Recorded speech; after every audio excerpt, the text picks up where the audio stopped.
क्यों अगले साल और 2-3 महीने बाद इधर मदरसे ना बाकायदा रैशी आना तक तो पढ़ने ना आने तो पढ़ के चले वेने हूँ इंशाल्लाह ये तरतीब है ना रैशी मदरसे की तरतीब है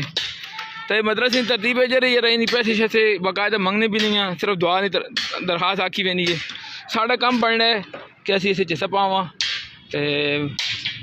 अल्लाह तवक्कुल ते सारा काम पे चलना पे जी तो ये हूँ यकीन जानो मां हूँ पे दस पाया है यार सिमोट हो गई सरी हो गई हूँ अच्छा ज़रूरत है तो काम चलना पे तो चलने कम होना ना मतलब उधार करना पे सी इस वास्ते जितने भी मुतल्लिकीन हों इस वीडियो शेयर भी करो तो साढ़ा शेयर करना जो उसी किसी का कभी तरकीब हो गई तो वो भी अपने संगी साथियों खानदान वाले हैं तो तरकीब दो माशाअल्लाह पिछ जा के दी गई है बहुत सारी जा गई तो संगे ताउन किया हूँ ऐसे ताउन करो कि अगले साल इन्होंने इरादा है यार बाकायदा रैशी मदरसा करके तो 4 दीवारी हो जाए पिछले पास जाने 4 दीवारी हो जाए सामने तंदूर ना निज़ाम हो जाए क्योंकि